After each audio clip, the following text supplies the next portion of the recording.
നിങ്ങൾക്ക് ദിയ കൃഷ്ണയുടെ പോലൊക്കെ ഒരു വെഡ്ഡിങ് താല്പര്യമുണ്ടോ? ഞാനൊരു വീഡിയോ കാണിക്കാം. നമ്മുടെ ഓബൈ താമര ട്രിവാൻഡ്രത്ത് വെച്ചിട്ട് ദിയയുടെയും ഗണേഷിൻ്റെയും ഒരു വെഡ്ഡിങ്ങിൻ്റെ ഒരു ചെറിയ വീഡിയോ കണ്ടതിന് ഭയങ്കര രസം തോന്നി. ഒന്ന് കാണിച്ചു തരാം.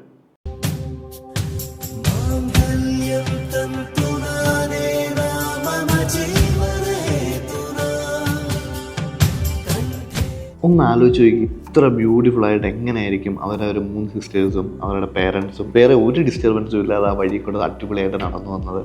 ശരിക്കും എല്ലാവരും ആഗ്രഹിക്കുന്ന ഒരു മൊമെൻ്റ് അല്ലേ ഇതുപോലൊക്കെ അവരുടെ ബ്രൈഡ് എൻട്രി ഗ്രൂം എൻട്രി. എന്നാലും എങ്ങനെയായിരിക്കും ശരിക്കും ഇത്ര പ്രോപ്പറായിട്ട് നടന്നു? ഉറപ്പായിട്ടും ആ ഒരു ഇവൻറ്റ് മാനേജേഴ്സിനും ആ ഒരു ഫോട്ടോഗ്രാഫേഴ്സിനും ശരിക്കും ഒരു ഹാറ്റ്സ് ഓഫ്. കാര്യം ഒട്ടുമിക്ക വെഡ്ഡിങ്സിലും നടക്കാൻ പറ്റാത്ത അല്ലെങ്കിൽ നമുക്ക് ചെയ്യാൻ പറ്റാത്തൊരു സംഭവമായിരിക്കും ഇത്. ഈ പറഞ്ഞ കുറേ ഇടത്ത് നമ്മൾ ചെയ്തിട്ടുണ്ട്. അങ്ങനെയല്ല എങ്കിൽ പോലും എല്ലാവരും ആഗ്രഹിക്കുന്ന, എങ്കിൽ എല്ലാവർക്കും കിട്ടാത്തൊരു മൊമെൻ്റ് ആയിരിക്കും ഇത്. അതിനെന്തൊക്കെയാണ് ചെയ്യേണ്ടതെന്ന് നിങ്ങൾക്കറിയാവുന്നുണ്ടെങ്കിൽ ഉറപ്പായിട്ട് ഇതിന് താഴെ കമൻറ്റ് ചെയ്യുക. അതുപോലെ നിങ്ങളുടെ ഒരു മാരേജിൽ ഇതുപോലൊക്കെ എന്തെങ്കിലും ഒരു എക്സ്പീരിയൻസ് ഉണ്ടായിട്ടുണ്ടെങ്കിൽ അല്ലെങ്കിൽ ഇത് വിപരീതമായിട്ടുണ്ടായിട്ടുണ്ടെങ്കിൽ ഉറപ്പായിട്ടും കമൻറ്റ് ചെയ്യുക. താങ്ക്